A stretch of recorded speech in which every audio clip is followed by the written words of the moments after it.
Hey, DIY Dad here. Welcome back to the channel. It is hot and humid here in Minnesota, so what we're going to do today is we're going to build a home for Mo. So this is our little robotic mower. It's lived out here in the sun pretty much every day. It gets hit by sprinklers, gets hit by rain. It's totally fine. It's able to handle that, but decided we would make a cleaner spot for him to live, and that's what we're going to do today. Here we go.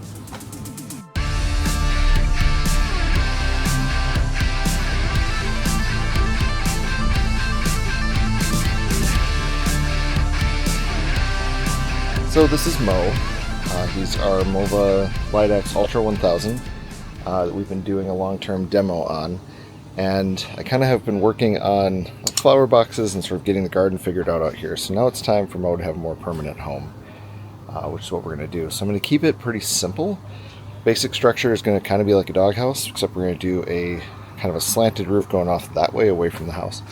There is an overhang up here from the 3-season, so a lot of the weather gets blocked anyway, but the hope of this is just to kind of give him some protection from the sun, from some of the water staining that you see. Just kind of keep it a little bit cleaner, so he doesn't kind of have to sit out in the elements here, especially since it's been incredibly hot and sunny over the last several days. I'm going to try not to over-engineer this, which I have a tendency to do. So instead what we're going to do is use some scrap wood that I have here at the house. And essentially what I'm going to do is build a base out of 3/4 inch green treated plywood. And then I'm going to have an upright and then a ceiling that's made, or a roof rather, that's made out of the same 3/4 inch green treated ply that I'll paint and everything else. I'm not going to deal with shingles or any of that. It should be just fine for this particular application. We will paint it and make it look nice. But then the outside of the structure, kind of beyond that skeleton, is going to be 1x4 cedar. And I'm going to install it with gaps so that we can let some air flow through, because I don't want to make a hot box for this thing to cook in. I'd like to have some ventilation come through, so we'll do that. And that's basically the structure. So it's going to be a base, a couple upright pieces with an angle cut on them, and then boards that we put around the outside. And then we'll do a little bit of embellishment to kind of clean it up a bit, but that's what we're looking at. All right, so the basic idea here is we're going to build house kind of like this. Just make a quick little drawing here, right? And it's going to have an opening like that our little mower can drive through, and then probably a little ramp in the front for him to drive up to get in. So operating wise, the mower, that's my little mower, is about 12 inches tall. And I don't want to set off the LiDAR that's on the front and its little radar thing that's going to prevent it from kind of going through an obstruction. So I'm going to make this entrance at least 18 inches tall. I might go closer to 2 feet, we'll see. So this will be at least 18. I'm going 3 feet for these two measurements here. So what that leaves me with, then I'll figure out the width of the mower as well. But essentially I'm going to have a pretty short kind of sidewall here. And structurally there will be a 2x4 here, a taller 2x4 here. I'm going to use my miter saw so that I'm cutting the angles on it to match, and I'll figure out what the lengths are. And then I'm going to do another one back here and another one in the back corner. And then maybe a crossbar right here, here, maybe even here, just to kind of give it a little bit of support. But most of the support's going to come when I put the exterior boards on. That's actually going to give it the rigidity that I want. So really it's just a pretty simple skeleton. It's the base, my 4 uprights like that, and then if I do, depending on how I want to do this, actually, if I keep this little sidewall to 3.5 inches, I can just use the 2x4 as it is and kind of hook some of those cedar boards to it just like that. And then I'll have a full board going across the top of the entrance, and that'll simplify things a little bit. I might use my wood burner and do a little bit of embellishment on this board as well, just to kind of style it up a bit, but I think that's what I'll do for the structure. So just the base, my 2x4s. I'll keep the entrance just as wide as that. So if it's 36 feet and I'm taking off 7 inches, or 36 inches rather, and I'm taking off 7, it'll be a 29-inch wide opening which is more than enough for the mower to not consider this to be an obstruction that it can't go through. And then height-wise, I think we'll start at like 18 inches and kind of see how we want, but since I'm doing that with these boards, I don't really have to be particular. There's nothing I'm cutting. I'll just change where this top board is going to be. And that's roughly what the design will look like. So what I've done already is cut the 36-inch by 36-inch base. So that's going to be our starting spot for this. And I cut that out of a piece of 4x4 plywood, as I mentioned. I have another chunk of 4x4 plywood that's out there that I'll be using for the roof. So what I'm going to do here is I'll build the structure, so we get the uprights. And I'm going to lay that piece of plywood over the top, or reverse that. I'll put the piece of plywood down, set this upside down on top of it, and figure out where I want to cut it to have an overhang all the way around. And then we'll just kind of put it together. It should be a pretty simple build. Again, trying not to over-engineer this. So here's what we're looking at for basic structure. These are cut to 23. Those are cut to 30. I'll be honest, those measurements were based on the piece of scrap green treated 2x4 that I had. So I cut those first and then just kind of split the difference on what was left. But that's going to give us a really nice angle.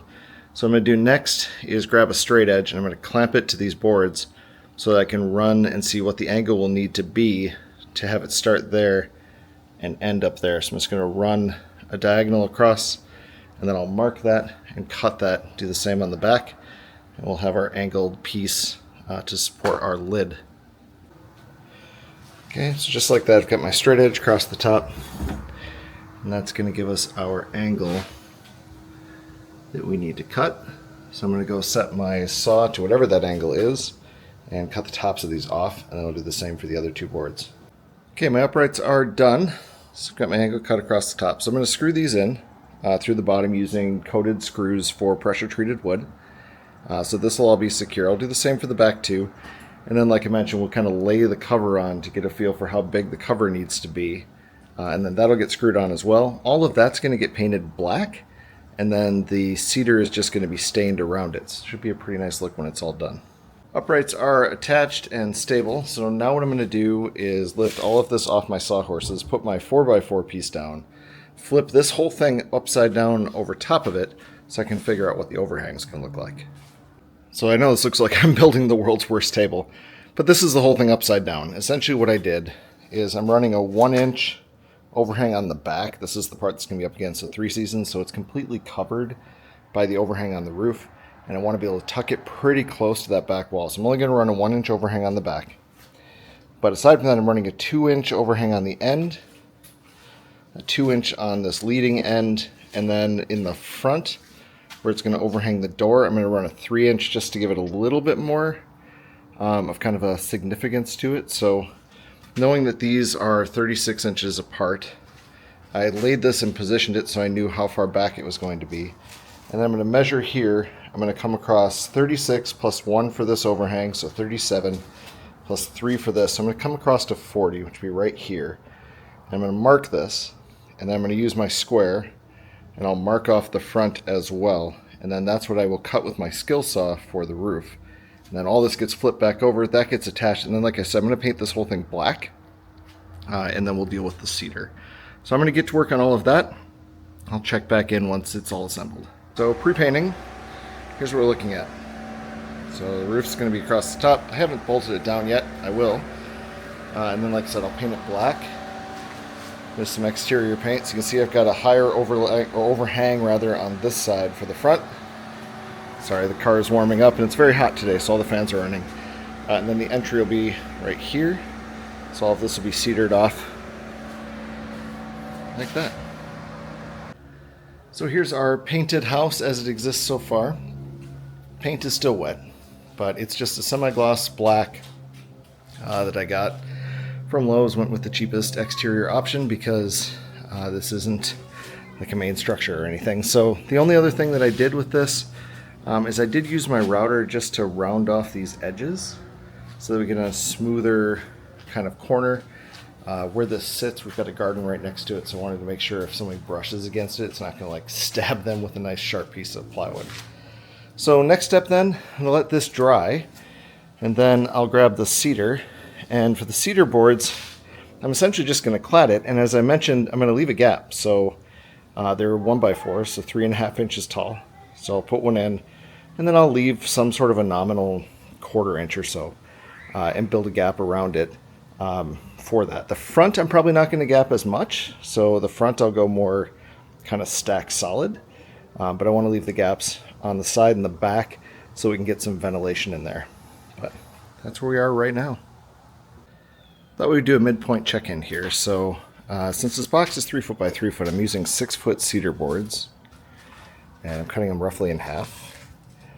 But this is the aesthetic that we're creating here. And this top part I've decided I'm just going to leave open as ventilation, because again, this isn't really meant to do much except for keep the light and the sun off. On the front, I'm going to go more solid. I'm not going to slat it, but again, it'll stop right when it gets to this top piece here. So next step, I'm going to install slats on this side too, and then I'll start working on the front. So I'm going to cut pieces to be essentially as wide as this 2x4, and I'm just going to stack them straight up. I was going to have them overhang over the end here, but when it gets to the top, I'm still going to see the ends. So I think aesthetically, I'm going to stop it right at the 2x4. So I'll just have essentially a cedar board here. And I would just run one vertical, but if I do that, I have no way to attach this way. So I'm going to do them as sideways just to keep the grain all the same. So like that'll look the nicest. So I'll do the 4 slats roughly on this far side here, 5 slats, and then I'll get to work on the front. And then for the middle piece, I think I'm going to use my laser engraver, and I'm actually going to burn kind of a nameplate in for Mow. So that's where we're at right now. I'll check back in when the whole thing's assembled. So we're mostly assembled, but you can kind of see the problem I've created for myself here. So I have that small wedge, and what I'd like to do is run one more board here. And to figure out that measurement, what I'm going to do is I'm going to take my piece of wood, this, I'm going to place it in here and slide it all the way down till it contacts, right? And then I'm going to make a little mark here where the edge of that is. Okay? And then I'm going to take my tape measure and measure the height of that gap, which I've done, which is 3/4 of an inch. And I'm going to make a mark there. And if I draw a line between those two and cut along that with a skill saw, that should be the angle of my roof, and that piece will slot right in there. That's my belief, at least. Let's find out if that's true. There's my line, and you can see it does look like it matches the line of the roof. So let's get that cut. Alright, board is cut. Moment of truth. Let's see if that just slides right in there. Like that. Now it's not perfect, but that's good enough. And here's our finished product. So I did put a little bit of stain on it. I had some natural stain that I'm using. It was just an old container of Varathane, I think, that I had up on the shelf. And then using my laser engraver, engraved my little Mow symbol on the front. But that is a fully complete house for Mow. So I'm going to let the stain dry fully and set. And then I might put a coat of urethane on, but I think I'm probably just going to leave it just the way it is and take it out and get the ground space prepped for it and level. And then this will go out and I'll do one last shot. We'll see what Mow thinks about it. So here's our final install. So I've got my cables run. The charging station is inside. Everything's all set up. I ended up screwing down just the front corners of the charging station just to hold it in place. And then with the Mova, in order to allow it to know that its charging station is different, because obviously it's in a slightly different spot, all of the surroundings are different, what you end up doing is putting the mower, have the mower on and standby, put it onto the charger, and then from the charger execute a task like go to maintenance or just drive it out into the yard. And what will happen is when it leaves the charger, it'll do a positioning step where it comes out into the yard and then it spins a 360 and it memorizes the new location of its base. At that point, it updates the maps automatically and there's nothing else that you have to do.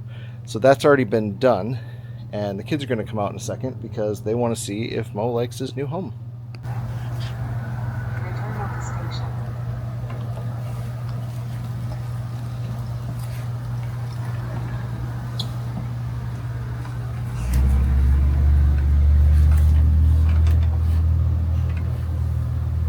Wait a minute, there's a house there.